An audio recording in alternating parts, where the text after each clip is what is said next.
नमस्कार, KP news के bulletin में आपका स्वागत है। मैं अश्विनी आपके साथ। आइए एक नजर डालते हैं आज के मुख्य समाचारों पर। बीदर जिला ईसाई संघ समिति द्वारा मणिपुर घटना पर की गई बैठक। आत्महत्या करने वाले किसानों को सरकारी राहत देने का आश्वासन मंत्री रहीम खान ने किया। कर्नाटक का बजट सत्र 3 जुलाई से शुरू, 17 जुलाई को 3.35 लाख करोड़ रुपए का बजट पेश होगा। भाजपा गारंटी धर्मांतरण विरोधी कानून को लेकर कर्नाटक सरकार को घेरेगी। इस अंतर्राष्ट्रीय प्लास्टिक बैग मुक्त दिवस प्लास्टिक को ना कहें। पीएम मोदी ने बुलाई बड़ी बैठक, मंत्रियों से कहा अपना रिपोर्ट कार्ड साथ लाए। हेमंत सोरेन का बड़ा दाव, पूर्व शिक्षा मंत्री की पत्नी को बगैर एमएलए बने बनाया मंत्री, अटक अटक कर पढ़ा शपथ पत्र।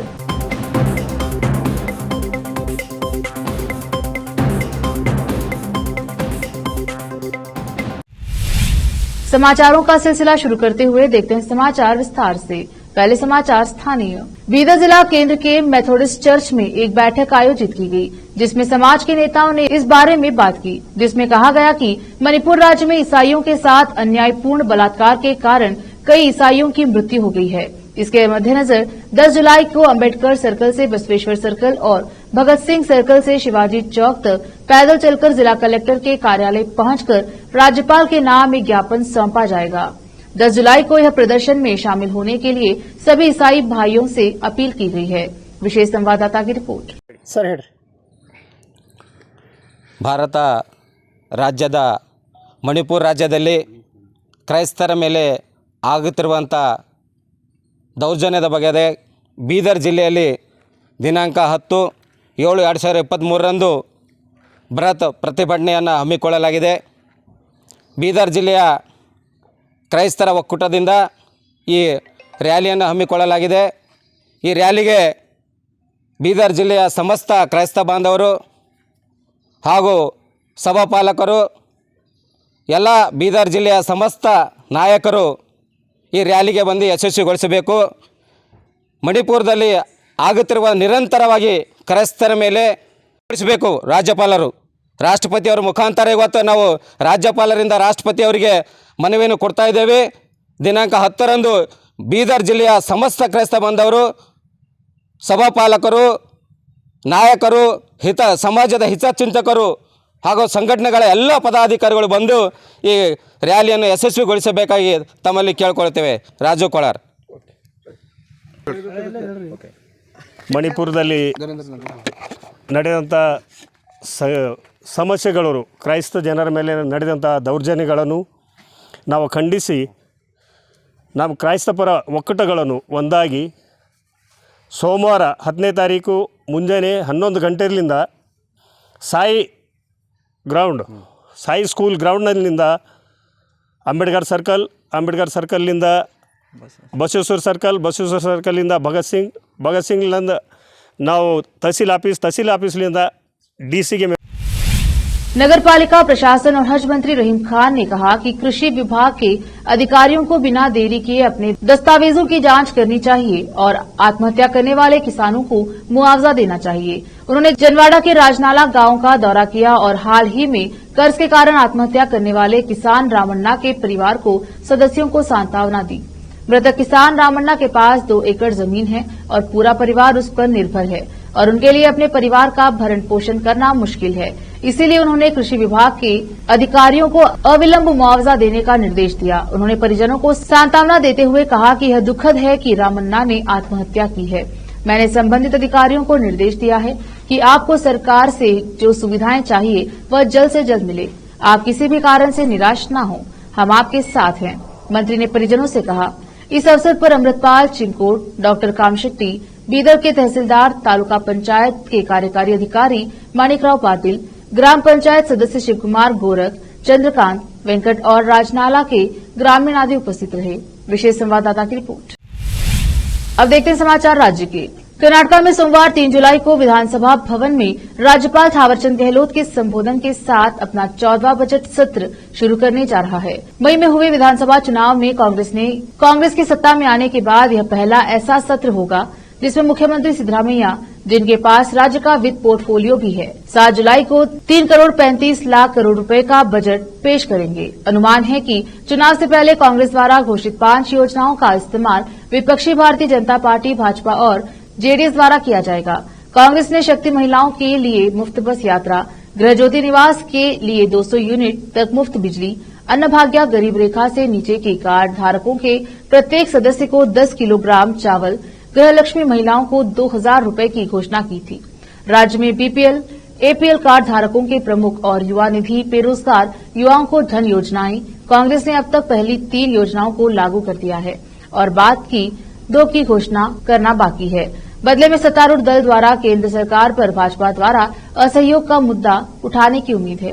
रिपोर्ट्स के मुताबिक यह उम्मीद की जा रही है कि कांग्रेस कर्नाटका वध रोकथाम और मवेशी संरक्षण अधिनियम 2020 और कर्नाटका भूमि सुधार संशोधन अधिनियम और कृषि उपज विपणन विनियम और विकास को निरस्त करने के लिए विधेयक पेश करेगा। विधानसभा में भी भ्रम की स्थिति बनने की आशंका है, क्योंकि भाजपा ने अभी तक विपक्ष के नेता का चयन नहीं किया है। सोमवार 3 जुलाई से शुरू होने वाला कर्नाटका विधानमंडल का बजट सत्र हंगामेदार होने की उम्मीद है, क्योंकि विपक्षी भाजपा सत्ता में आने के लगभग 1.5 महीने बाद अपनी चुनावी गारंटी के कार्यान्वयन को लेकर कांग्रेस सरकार पर निशाना साधने पर आमादा है। भाजपा ने 10 मई के विधानसभा चुनाव से पहले कांग्रेस द्वारा वादा की गई 5 गारंटी को लागू करने में देरी के लिए सरकार के खिलाफ धोखाधड़ी बंद करो, गारंटी योजनाओं को लागू करना शुरू करो अभियान शुरू करने का फैसला किया है। गारंटी योजनाओं के अलावा भाजपा विधायक 1 दर्जन से अधिक मुद्दों पर सरकार को घेरने की तैयारी कर रहे हैं, जिसमें कर्नाटका द्वारा पारित धार्मिक स्वतंत्रता के अधिकार संरक्षण अधिनियम, आमतौर पर धर्मांतरण विरोधी कानून कहा जाता है, जिसे रद्द करने का निर्णय भी शामिल है, जो पिछली भाजपा सरकार द्वारा लगाया गया था। पाठ्य पुस्तकों से कुछ पाठों को हटाने और गोहत्या विरोधी कानून का मुद्दा भी भाजपा द्वारा उठाए जाने की उम्मीद है। 10 दिवसीय सत्र सोमवार से शुरू होगा और राज्यपाल थावरचंद गहलोत संयुक्त सत्र को संबोधित करेंगे। 7 जुलाई को मुख्यमंत्री सिद्धरामैया, जिनके पास वित्त विभाग भी है, बजट पेश करेंगे। सत्र 14 जुलाई को समाप्त होगा। यहां पत्रकारों को संबोधित करते हुए पूर्व मंत्री और मल्लेश्वरम विधायक डॉक्टर सीएन अश्वत्थ नारायण ने गारंटियों को लागू न करने, लोगों को धोखा देने के लिए कांग्रेस की आलोचना की। बिजली दरों में हालिया बढ़ोतरी के लिए सरकार को दोषी ठहराते हुए उन्होंने कहा, हम सदन के अंदर और बाहर दोनों जगह इसके खिलाफ लड़ने जा रहे हैं। जुलाई 2022 में राज्य में एकल उपयोग प्लास्टिक पर प्रतिबंध लगाए हुए 1 साल हो गया है। हालांकि स्थानीय बाजारों और शॉपिंग सेंटरों में पॉलीथीन बैग अभी भी उपयोग में है। जब शहर भर में स्थानीय विक्रेताओं से बात की गई तो उन्होंने कहा कि कभी कभी ग्राहक किराने का सामान और अन्य सामान ले जाने के लिए बैग की मांग करते हैं। ये बैग अन्य विकल्पों की तुलना में सस्ते हैं। ऑस्ट्रेलिया स्थित मेंडेरू फाउंडेशन की एक रिपोर्ट में कहा गया है कि भारत में एकल उपयोग प्लास्टिक से उत्पन्न प्रति व्यक्ति कचरा 4 किलोग्राम है। कर्नाटका राज्य प्रदूषण नियंत्रण बोर्ड के एसपीसीबी के अनुसार 2022-23 तक कर्नाटका में सालाना 2.96 लाख टन प्लास्टिक उत्पन्न हुआ। एकल उपयोग प्लास्टिक अभी भी प्रचलन में है, हालांकि अब कम स्तर पर है। पर्यावरणविदों ने विकल्प के रूप में पॉलीप्रोपिनाइल बैग के उपयोग को हरी झंडी दिखाई है। ये बैग कपड़े के थैली की तरह दिखते हैं और इन्हें प्लास्टिक के प्रतिस्थापन के रूप में देखा जाता है। हालांकि ये न तो पुनर्चक्रण योग्य है और न ही खाद बनाने योग्य हैं। एकमात्र सकारात्मक बात यह है कि वे कुछ हद तक पुनः प्रायोज्य हैं। अकेले बेंगलुरु में प्रतिदिन 600 टन प्लास्टिक कचरा उत्पन्न होता है। सरकार द्वारा प्रतिबंधित कुछ एकल उपयोग वाली प्लास्टिक वस्तुएं जैसे प्लास्टिक स्टिक वाले ईयरबड, स्टिक वाले गुब्बारे, कैंडी स्टिक, कटलरी, क्रॉकरी जैसे प्लेट, कप और गिलास और बक्सों के चारों ओर पैकिंग टेप और चारों ओर प्लास्टिक सिगरेट के डिब्बे आज भी बहुत अधिक उपयोग किए जाते हैं और शहर भर में पाए जा सकते हैं। 3 जुलाई को अंतर्राष्ट्रीय प्लास्टिक बैग मुक्त दिवस के रूप में मनाया जाता है। कर्नाटका के बल्लारी जिले के सिद्धपुर गांव में दूषित पानी पीने के बाद 45 लोग अस्पताल में भर्ती कराए गए। 3 दिन पहले बल्लारी जिले के संदूर तालुका के सिद्धपुर गांव में दूषित पानी पीने के बाद 45 ग्रामीणों को अस्पताल में भर्ती कराया गया और उनमें से 4 की हालत गंभीर है। जिला प्रशासन गांव पहुंचा और आवश्यक कार्यवाही की जा रही है। 28 जून को ग्रामीणों द्वारा पेयजल प्रदूषण से संबंधित लक्षणों का अनुभव किया गया। दिनों दिन मामलों की संख्या बढ़ने पर ग्रामीणों ने ग्राम पंचायत अधिकारियों को सूचित किया। पानी का नमूना प्रयोगशाला में भेज दिया गया है और रिपोर्ट्स में पानी के दूषित होने की पुष्टि हुई है, जो हाल ही में आई बाढ़ के कारण हो सकता है। प्रशासन द्वारा अस्थायी अस्पताल और पेयजल सुविधाओं की व्यवस्था की गई है और ग्रामीणों को डॉक्टरों के दिशा निर्देशों का पालन करने का निर्देश दिया गया है। जिला स्वास्थ्य अधिकारी डॉक्टर जनार्दन HL ने कहा कि जल प्रदूषण के कारण लगभग 45 लोगों को अस्पताल में भर्ती करा गया, जिनमें से लगभग 35 को छुट्टी दे दी गई है।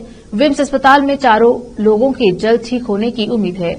तारानगर गांव में आपातकालीन और अस्थायी अस्पताल खोला गया है। रोकते हैं समाचारों का सिलसिला, लेते हैं छोटा सा ब्रेक।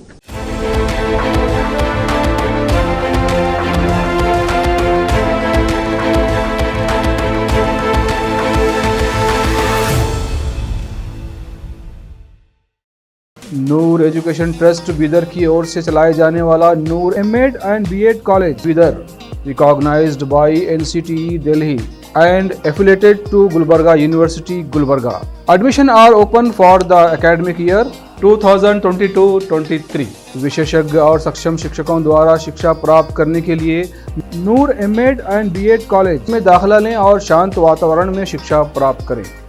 बीदर शहर में बेहतर शिक्षा का एकमात्र केंद्र Noor MEd and BEd college, Shahpur gate, Bidar. Phone numbers 9945283920, 8482221297। Wisdom group of institution Bidar, Bidar शहर का एकमात्र संस्थान जो बीदर में पिछले 20 सालों से अपनी शैक्षणिक सेवाएं देता आ रहा है। विजडम ग्रुप्स ऑफ इंस्टीट्यूशन के तहत कई स्कूल्स और कॉलेज चलाए जाते हैं, जहां पर विद्यार्थियों को योग्य शिक्षकों द्वारा बेहतर शिक्षा दी जाती है। और यहाँ पर विशाल क्लासरूम है। यहाँ पर गर्ल्स और बॉयज के लिए सेपरेट मॉडर्न हॉस्टल की सुविधा है और स्वादिष्ट और हेल्दी भोजन की सुविधा है। छात्रों को शांति के वातावरण में पढ़ने के लिए लाइब्रेरी भी उपलब्ध है और साथ ही बसेस की सुविधा भी उपलब्ध है। अपने शैक्षणिक गुणों के कारण विजडम ग्रुप्स ऑफ इंस्टीट्यूशन बहुत ही कम समय में ऊंचाइयों की ओर अग्रसर है। अपने बच्चों का भविष्य संवारना चाहते हैं तो विजडम ग्रुप ऑफ इंस्टीट्यूशन में शिक्षा दिलाएं, जहां पर PUC के लिए एडमिशन ओपन हो चुके हैं। Wisdom PU college for science में इस साल PUC सेकेंड ईयर का शानदार रिजल्ट आया है और यहाँ के 110 बच्चों को नीट के माध्यम से MBBS की फ्री सीट प्राप्त हुई है। यहाँ के छात्र Ziaul Hasan VTU gold medalist रह चुके हैं और उन्होंने IIT दिल्ली में अपने नाम की सीट सुरक्षित कर ली है। आज ही अपने बच्चों का एडमिशन कराइए, याद रखिए। Wisdom groups of institution head office near Basaveshwar circle, beside new Kaman, behind Urdu hall, Taleem Siddique Shah, Bidar. Contact number 9113018911, 8217411186, toll free number 180012394447, website www.wisdominstitutions.com। शहर बीदर के स्टूडेंट्स के लिए एक बड़ी खुशखबरी, यहाँ पर एडमिशन फीस में 100% कंसेशन दी जाएगी। Wisdom groups of institution Bidar के तहत चलाए जाने वाला और बेहतर शिक्षा केंद्र विजडम होलिस्टिक स्कूल का एक ब्रांच अब चिदरी में भी खुल गया है। इस सुनहरे अवसर से शहर बीदर के और चिदरी और मैलूर के छात्र फायदा उठाए। यहाँ पर nursery, LKG, UKG and first standard की बेहतर वातावरण में योग्य शिक्षकों द्वारा शिक्षा दी जाती है। यहाँ पर कई एजुकेशनल फैसिलिटीज मौजूद है, जैसा कि आप स्क्रीन पर डिटेल्स देख रहे हैं। इनके अलावा हवादार स्मार्ट क्लास, प्ले इक्विपमेंट, हिफ्ज व नाजिरा सेक्शन, हेल्थ चेकअप और दूसरी कई फैसिलिटी मौजूद है।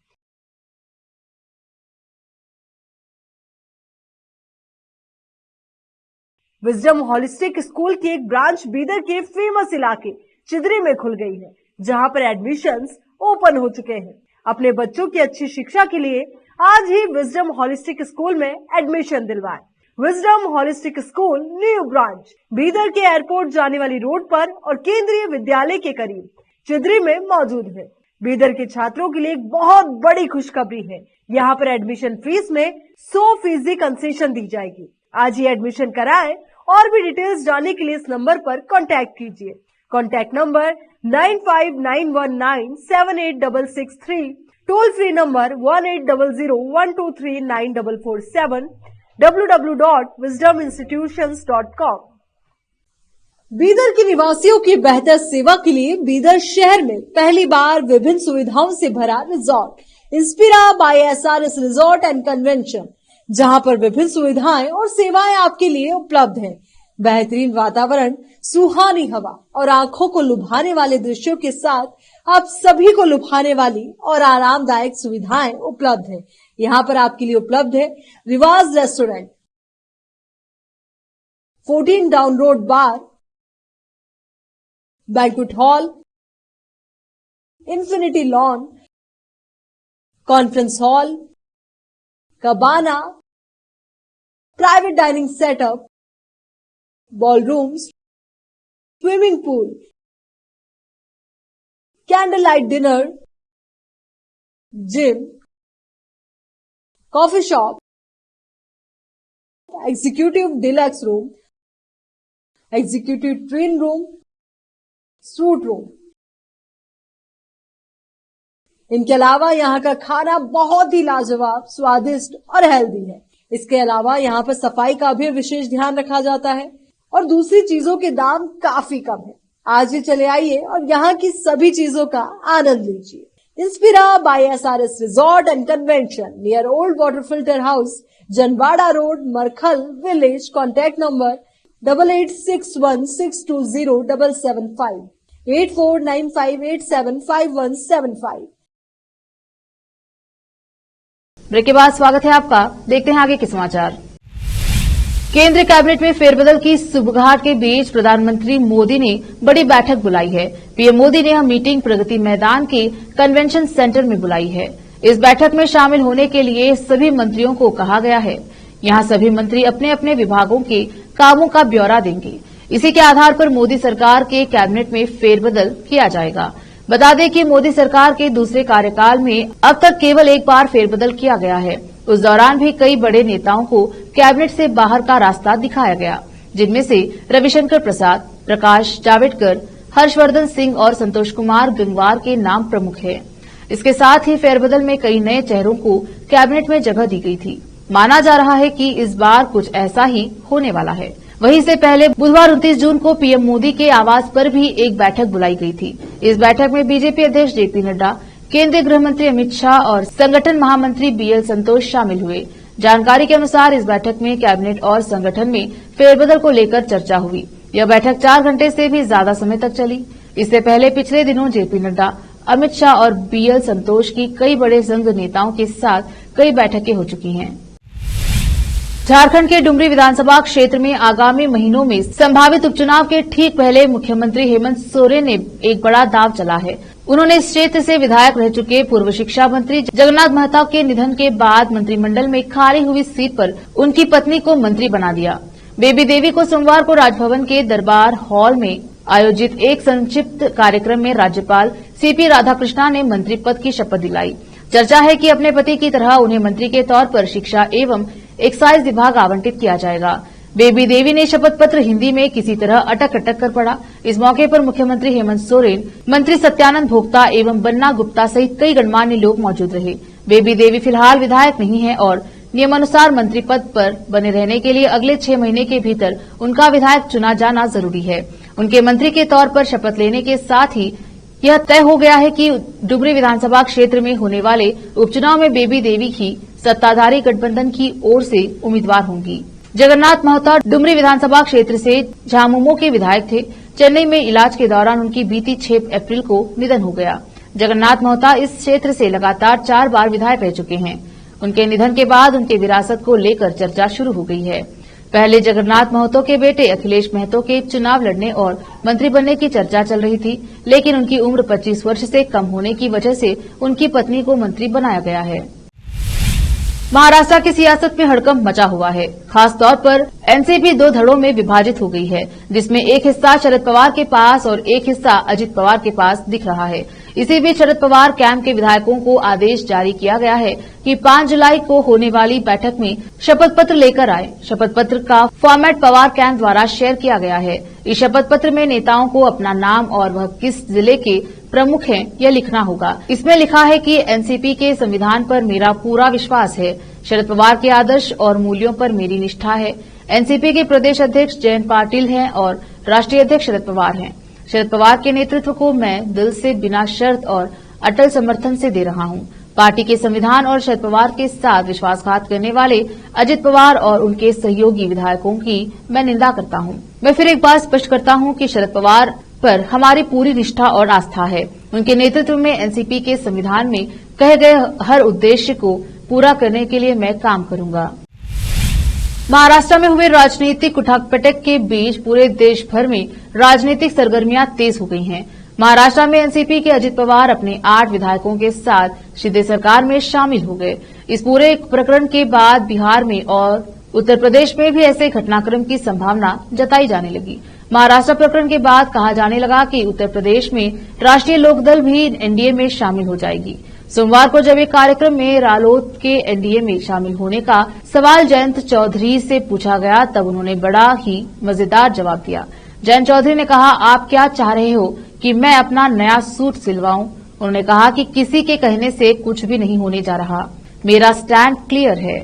वहीं महाराष्ट्र प्रकरण पर जयंत ने कहा कि राजनीति में यह सब होता रहता है, वहां जो भी हुआ है वह ऐसा नहीं है कि पहली बार हुआ हो और आखिरी बार भी नहीं।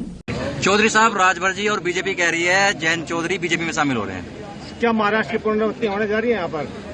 क्या महाराष्ट्र वाला दोहराया जाएगा दोबारा? आप क्या चाह रहे हो कि मैं अपना नया सूट सिलवाऊं? ये बीजेपी और राजभर कह रहे हैं। उनके कहने से क्या होता है? उनके कहने से क्या होता है? मेरा स्टैंड क्लियर है। यहाँ आज क्योंकि एक सामाजिक कार्यक्रम है, राजनीतिक कार्यक्रम मंच नहीं कर, कार्यकर्ताओं के बीच कार्यक्रम होता उस हिसाब से या चुनावी कार्यक्रम होता तो हम खुल के बात कह सकते हैं, लेकिन यहाँ हमारी कुछ सीमाएं, जिन सीमाओं को हम लांघते जो उन्होंने बयान दिया है इस पर क्या कहना है आपका?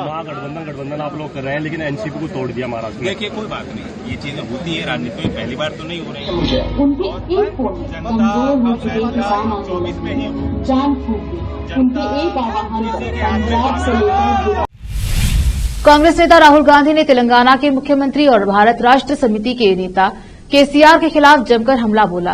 केसीआर की पार्टी को राहुल गांधी ने बीजेपी की बी टीम करार दिया है। इसके साथ ही राहुल गांधी ने विपक्षी एकता को लेकर भी बड़ा बयान दिया और कहा कि अगर बीआरएस इसका हिस्सा है तो कांग्रेस किसी भी विपक्षी बैठक में शामिल नहीं होगी। राहुल गांधी ने एक जनसभा को संबोधित करते हुए कहा, तेलंगाना में यह कांग्रेस और भाजपा की बी टीम बीआरएस के बीच लड़ाई है। जैसे हमने कर्नाटका में बीजेपी को हराया, वैसे ही हम तेलंगाना में उनकी बी टीम को हराएंगे। राहुल गांधी ने राज्य की सत्ताधारी पार्टी को बीजेपी की बी टीम कहा और इसका नया नामकरण करते हुए उन्होंने बताया कि यह बीआरएस यानी बीजेपी रिश्तेदार पार्टी है। तेलंगाना के सीएम पर तंज कसते हुए राहुल गांधी ने कहा कि केसीआर का रिमोट कंट्रोल प्रधानमंत्री नरेंद्र मोदी के पास है।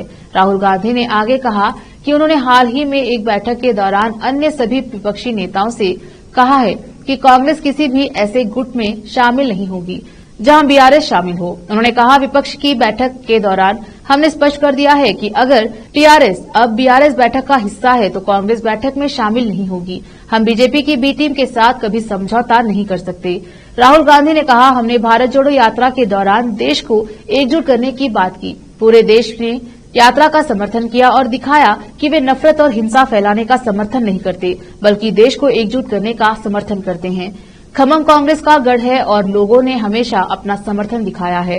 यहाँ के लोग हमारी विचारधारा को समझते हैं। तेलंगाना एक सपना था, गरीबों, किसानों और मजदूरों का सपना। 9 साल तक टीआरएस ने इस सपने को कुचलने की कोशिश की। बता दें कि पिछले महीने 1 दर्जन से अधिक विपक्षी दलों ने बिहार के पटना में भाजपा के खिलाफ एकजुट मोर्चा बनाने के लिए बैठक की। विपक्षी पार्टियां दल जल्द ही बेंगलुरु में फिर से बैठक करने वाली हैं।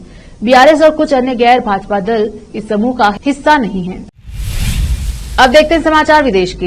इजरायल और फिलिस्तीनी में संघर्ष का दौर जारी है। इजरायल ने वेस्ट बैंक में ताजा हमला किया है और हमला काफी बड़ा माना जा रहा है। 2 दशक में यह सबसे बड़ा हमला बताया जा रहा है। इजरायल और फिलिस्तीनी के बीच विवाद का इतिहास कई दशकों पुराना है। जानकारी के अनुसार इजरायल सेना ने सोमवार को सुबह वेस्ट बैंक में उग्रवादियों के गढ़ में बड़े पैमाने पर ड्रोन हमले किए और इलाके में सैकड़ों सैनिकों को तैनात किया। स्थानीय स्वास्थ्य अधिकारियों के अनुसार इन हमलों में कम से कम 5 फिलिस्तीनी मारे गए। ये ड्रोन हमले 2 दशक पहले दूसरे फिलिस्तीनी विद्रोह के दौरान बड़े पैमाने पर किए गए सैन्य हमलों की याद दिलाते हैं। सोमवार की सुबह इजरायल के सैनिक जेनिन शरणार्थी शिविर में घुस गए और 1 साल से ज्यादा समय से चल रहे संघर्ष के दौरान इलाकों में सबसे बड़ा अभियान चलाया। इजरायल की बस्तियों पर फिलिस्तीनी उग्रवादियों की ओर से सिलसिलेवार हमलों के बाद इजरायल पर इन हमलों का कड़ा जवाब देने के लिए काफी दबाव था। इसी बीच इजरायल ने खतरनाक तरीके से जवाब दिया। इससे पहले इजरायली बस्तियों पर पिछले सप्ताह हमले हुए थे। इसमें 4 इजरायलियों की मौत हो गई थी। फिलिस्तीनी मीडिया की खबरों के अनुसार अभियान से स्थानीय निवासियों का जनजीवन बाधित हो गया। कुछ इलाकों में बत्ती गुल हो गई। इस हिंसा की फिलिस्तीनियों के अलावा पास के देश जॉर्डन ने भी निंदा की है। सेना के एक प्रवक्ता लेफ्टिनेंट कर्नल रिचर्ड हैच ने बताया कि अभियान हमलों की योजना बनाने के लिए उपद्रवियों की ओर से इस्तेमाल की जा रही एक इमारत पर हवाई हमले के साथ देर रात 1 बजे शुरू हुआ। उन्होंने बताया कि इस अभियान उद्देश्य ठिकानों को नष्ट करना था, हथियार जब्त करना है। इस अभियान में 2000 सैनिक हिस्सा ले रहे हैं। फ्रांस में पुलिस की गोलीबारी में मारे गए किशोर की घटना ने पूरे देश को हिंसा और आगजनी के हवाले कर दिया। पिछले 5 दिनों से लगातार हिंसा का दौर जारी है। अब तक 1700 से ज्यादा प्रदर्शनकारियों को गिरफ्तार किया जा चुका है। सैकड़ों पुलिसकर्मी घायल हो गए। अभी भी राष्ट्रपति इमैनुअल मैक्रों को हिंसा से निपटने का कोई ठोस उपाय नहीं सूझ रहा है। ऐसे वक्त में फ्रांस सरकार को नानी याद आ गई है, मगर अपनी नहीं बल्कि उस किशोर की नानी जिसकी गोली लगने से मौत हो गई। दरअसल हिंसा को बेकाबू होते देख फ्रांस सरकार ने मृतक की नानी से संपर्क करके देशवासियों से शांति करने और हिंसा छोड़ने की अपील करवाई है। मृतक की नानी ने 5 दिनों से जारी हिंसा के बाद दंगाइयों से रविवार को शांति की अपील की। वहीं प्रदर्शनकारियों ने एक उपनगरीय मेयर के घर पर हमले की आलोचना की, जिसमें उनके परिवार के सदस्य घायल हो गए थे। नैन्टेरे के उपनगर में पुलिस की गोलीबारी में मारे गए 17 वर्षीय नाहेल की नानी नादिया ने फ्रांस के समाचार प्रसारक BFM टीवी को टेलीफोन पर दिए साक्षात्कार में कहा, खिड़कियों, बसों, स्कूलों में तोड़फोड़ मत करिए, हम चीजों को शांत करना चाहते हैं। उन्होंने कहा कि वह उनके नाती की हत्या करने वाले अधिकारी से गुस्सा हैं, लेकिन सामान्य तौर पर सभी पुलिसकर्मियों से नहीं, और उन्होंने न्याय प्रणाली पर भरोसा जताया है।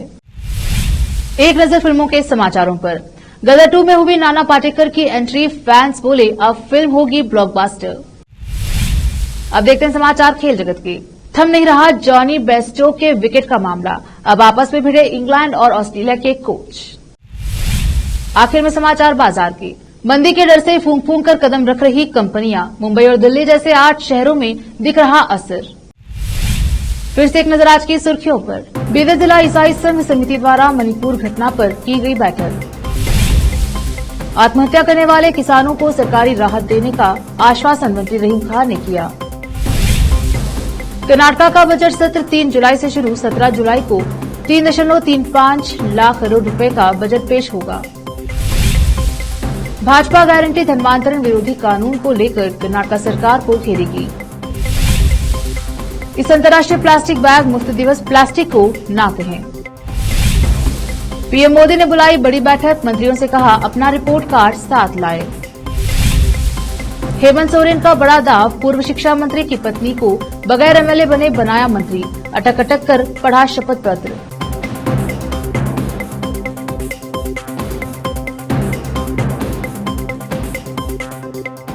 केपी न्यूज के बुलेटिन में आज इतना ही। देखते रहिए केपी न्यूज 24/7। धन्यवाद।